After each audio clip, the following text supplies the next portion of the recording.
bastante conhecimento do conteúdo deste primeiro capítulo de Josué, quando Deus fala com Josué, ele transmite ânimo para ele levar a efeito aquilo que Deus havia posto diante dele. Isto porque o Senhor sabia que Josué, como homem, nos momentos difíceis, ele poderia não ter condição de avançar, porque o que ia começar agora era um trabalho duro. Até ali Moisés, servo do Senhor, tinha sido fiel ao Senhor, e se conduzido segundo a vontade de Deus, e o Senhor nunca deixou de dar sinais que acompanhavam naquela missão, sempre esteve com ele. Todas as vezes que Moisés precisou de que o Senhor mostrasse poder e sinal de que estava acompanhando, o Senhor não negou. Agora começa então Josué a dar continuidade nesta empreitada tão difícil. Ele tinha acompanhado já desde o começo, viu quando o Senhor deu graça de o povo atravessar o Mar Vermelho em terra seca. Irmãos, isto para nós é que nós não temos capacidade de poder considerar o tamanho da obra que Deus fez ali.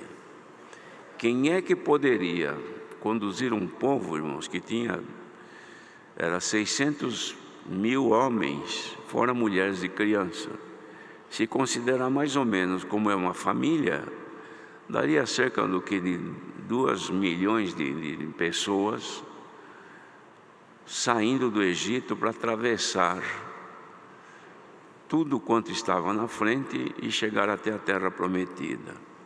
Mas o caminho que eles tinham que fazer, irmãos, chegava num lugar que eles não tinham como atravessar, era o Mar Vermelho. Primeiro Moisés, então, vendo aquela dificuldade, clamou ao Senhor, e os irmãos conhecem o que aconteceu. Deus abriu o mar para o povo passar, e o povo passou em terra seca, saiu do outro lado. Consideremos, irmãos, o poder desse Deus. Não é Deus de Abraão, Deus de Isaac, Deus de Jacó. E Deus de Jacó, então, era Deus de Israel.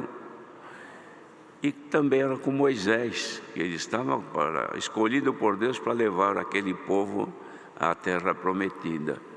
E o Senhor, irmãos, mostrou ali o poder que jamais no mundo se ouviu dizer de alguém que pudesse fazer o mar se abrir para o seu povo passar. E um detalhe é que o Senhor permitiu que o povo passasse e deixou que o inimigo que estava atrás do povo, que eram os egípcios, os soldados, permitiu que eles também entrassem, só que não chegaram até o outro lado. Porque depois que o último saiu, irmãos, dos limites daquela água, Deus ordenou, e Moisés tocou com aquele bastão, aquela vara que ele tinha, e o mar se fechou. Então passou o povo, mas não passou o inimigo. Agora, irmãos, Josué então recebe de Deus essa incumbência de levar esse povo para frente, mas ele sabia que ele não tinha condição. Ele sabia das dificuldades que Moisés tinha, do trabalho que Moisés fazia para conduzir um povo, irmãos. Vejam que não era um povinho, um punhadinho de gente, irmão, uma multidão, praticamente um pequeno país, não é? Levar tudo, não tinha alto-falante, microfone, nem telefone para se comunicar, não tinha nada disso. Era falando de um para outro, de outro para outro, até chegar o povo todo ter conhecimento. E Deus foi com Moisés, nunca deixou ele confundido diante do povo. E agora, nessa dificuldade, então, Josué recebe de Deus esta ordem de dar continuidade aos trabalhos que já haviam sido começados. E ele, diante dessa grande dificuldade, irmãos, deve ter clamado ao Senhor. E o Senhor veio então e falou com ele: olha, Josué, Moisés, o meu servo, morreu.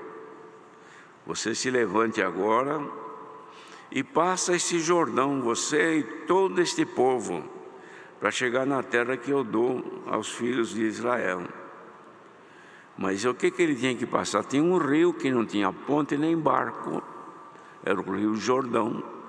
E se fosse um só passar, irmãos, a pessoa pode até criar alguma coisa que não afunde na água, e não era tão largo este rio, e ele acabar saindo do outro lado. Mas não era uma pessoa, era uma multidão, e tinha os animais, crianças, a mudança que eles carregavam sobre os animais, irmãos, porque onde eles iam, eles levavam tudo que eles precisavam no lombo dos animais e nas suas costas também. Como é que ia passar esse mundo de gente num rio que não dava para nadar, sair do outro lado? Mas Deus ordenou: você passa este rio, que eu vou dar essa terra aos filhos de Israel.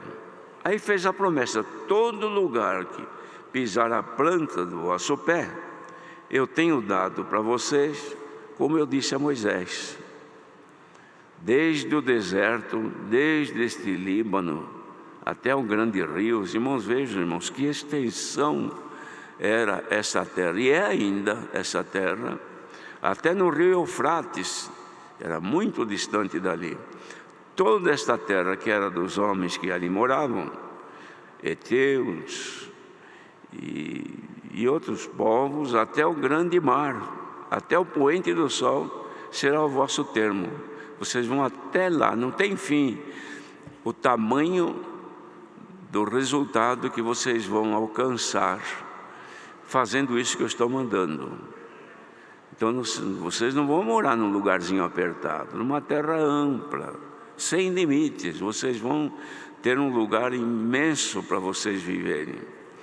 E depois disse assim: e ninguém vai se suster diante de vocês todos os dias da tua vida. Como eu fui com Moisés, assim eu serei contigo, não vou deixar nem desamparar. Irmãos, estou aqui, era Deus falando com Josué. Imagine, irmãos, esse Josué, como é que ficou diante de Deus, falando isso com ele. Ele deve ter se levantado dali, depois desta recomendação, porque ele sabia quem é que tinha falado com ele. Os outros não, mas ele sabia. Foi Deus quem falou comigo. Foi Deus quem me mandou avançar e sair do outro lado. Foi Deus que prometeu de estar comigo e com todo este povo. Então, irmãos, isto veio para ele como uma força. E ainda disse: quando você se enfraquecer um pouco, esforça-te e tem bom ânimo, porque você vai fazer esse povo sair do outro lado, herdar a terra que eu jurei aos seus pais que lhes daria. Irmãos, que comunhão, que ligação com Deus é essa? Ele não estava ouvindo uma pessoa falando com ele, estava ouvindo a pessoa de Deus, que criou os céus, que criou a terra, que criou os mares, dono de toda a natureza, dono do universo.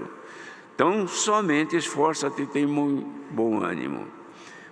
E aqui vem, irmãos, por que ele precisava ter bastante bom ânimo? Não era pouco, não. Esforçar-se. Para quê? Para você ter o cuidado de fazer conforme toda a lei que meu servo Moisés te ordenou.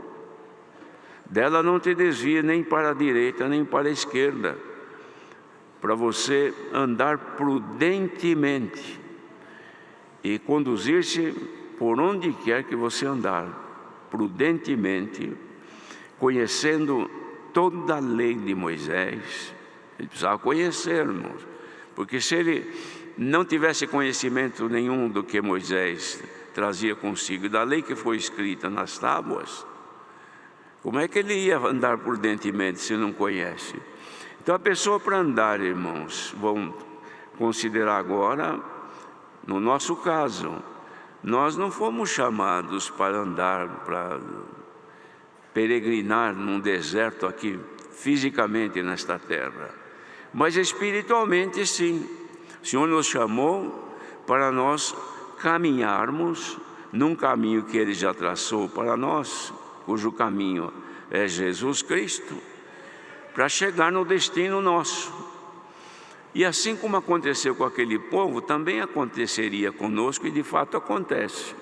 Dificuldades, situações adversas que não dá para passar, não dá para continuar. Mas o que disse o Senhor para ele? Você não se desvie da lei. Você precisa conhecer a lei, nem para a direita e nem para a esquerda, para você se conduzir com prudência por onde você andar, e não deixa apartar da tua boca o livro desta lei, e medita nela dia e noite, para você ter o cuidado de fazer conforme tudo quanto nele está escrito, porque você vai prosperar no teu caminho, e então vai se conduzir prudentemente. Queridos irmãos, nós estamos vivendo num mundo que espiritualmente é como um deserto, tem de tudo quanto é coisa para tirar o nosso ânimo, para a gente desistir, para parar, para não ter, olhando um pouco no horizonte, não vê nada, não vê condição. Tem o sol que castiga de dia, de noite tem o frio, é tudo escuro, não é? Porque eles não tinham luz, não tinham nada, eram pequenos fachos de luz que eles carregavam. Mas o que Deus fazia para eles? Para eles, como sabia que eles não tinham farolete, não tinha lâmpada, não tinha nada, o que o Senhor fazia? De noite, o Senhor mandava uma luz que clareava todo o ambiente deles para onde eles andavam. Não tinha um avião em cima, um helicóptero projetando luzes, mas tinha os olhos de Deus olhando e iluminando tudo. Nós também estamos hoje num mundo de trevas, irmãos.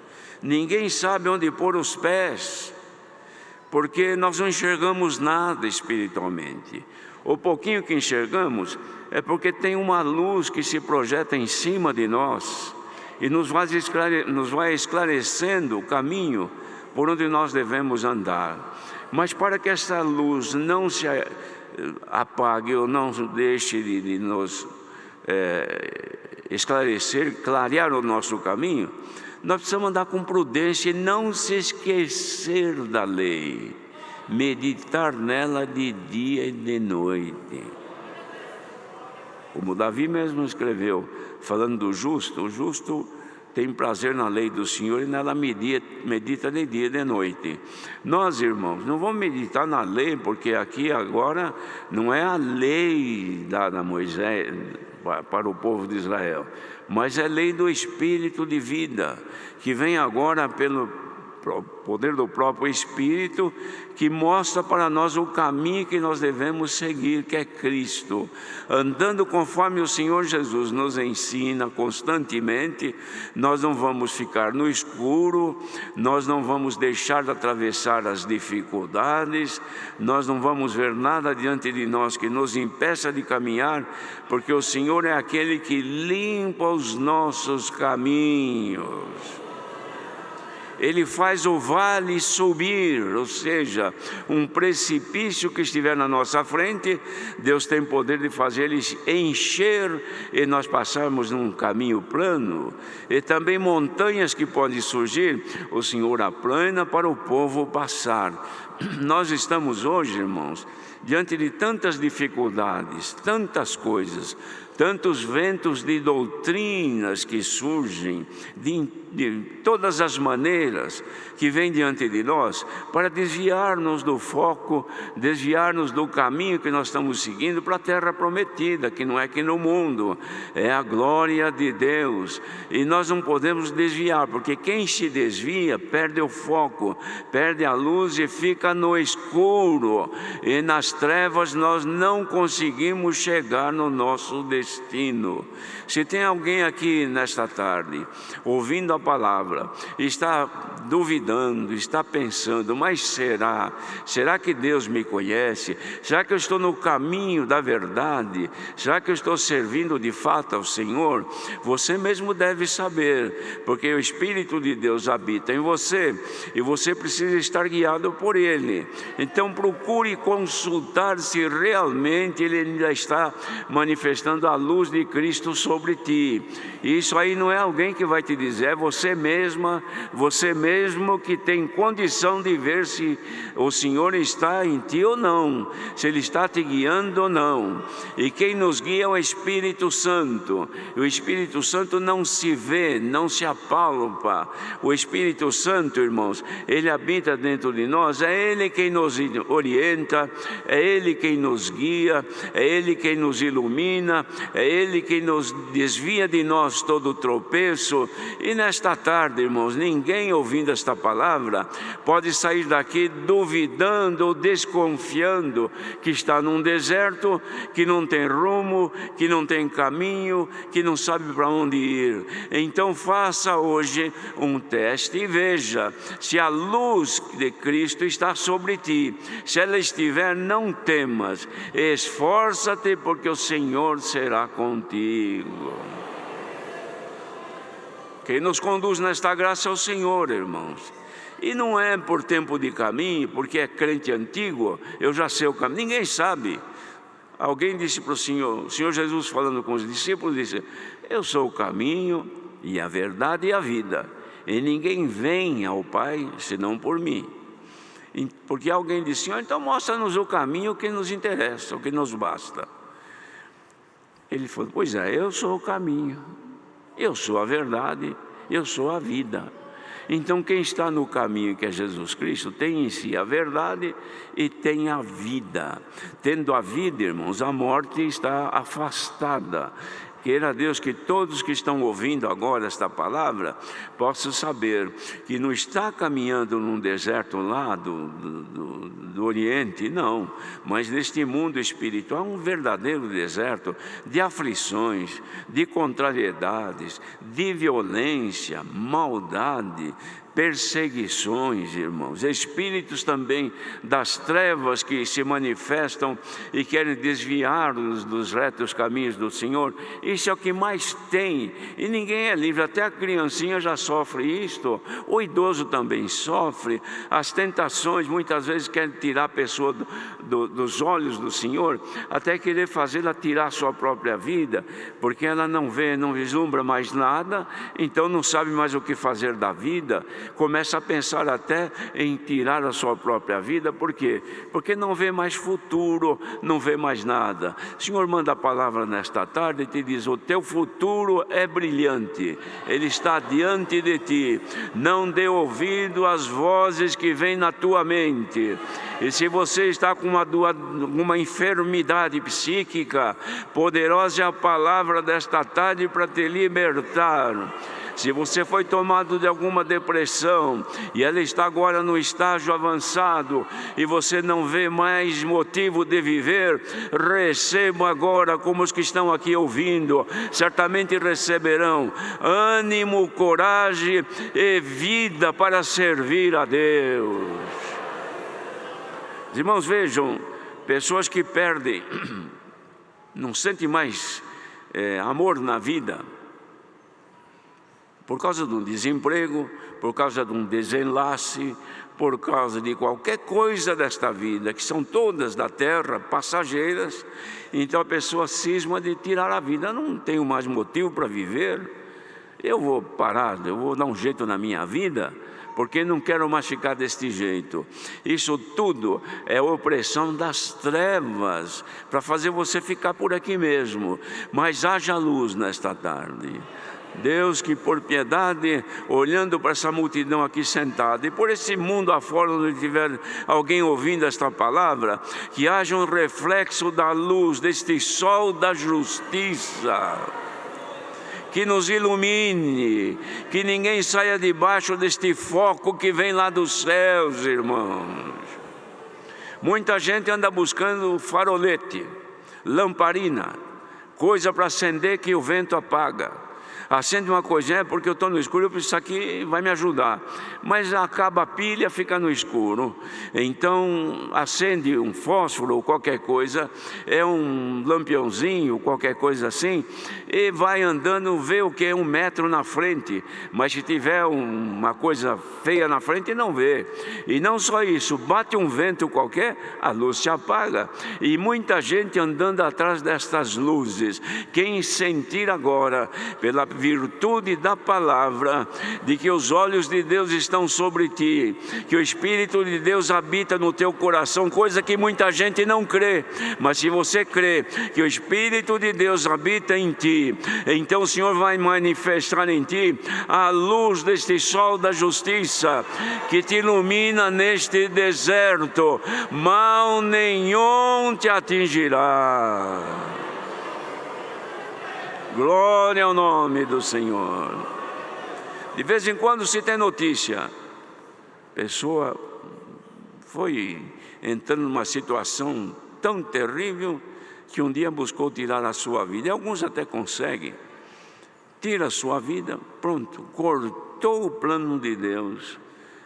Era viver um pouco mais, mas ele cortou, estragou seu futuro. Não chega mais na terra prometida.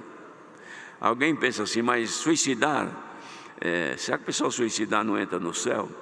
Veja bem, irmãos, quando Deus falou com Josué, Josué, você se esforça, tem bom ânimo e guarda toda a lei e medita nela, para você andar prudentemente, porque você tem que chegar na terra prometida.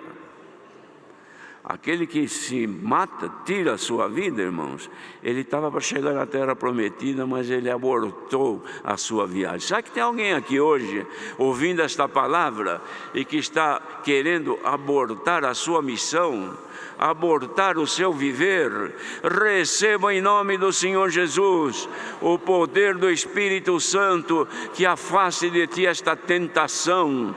Aquele que se suicidou foi Judas Iscariotes, porque ele não viu mais futuro, mas você tem futuro. Diante de ti está a proposta, terra prometida, é a glória de Deus.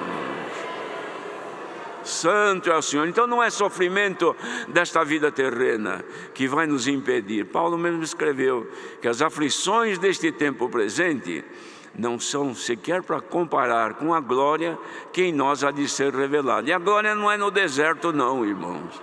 A glória é quando chegar na terra prometida. Quem tem aqui plano na vida para alcançar esta glória, na vida eterna, com glória nos céus, hoje o Senhor te dá ânimo. Sai daqui animada, animado, esforça-te, tem bom ânimo, porque o Senhor é com todos nós. Deus seja louvado.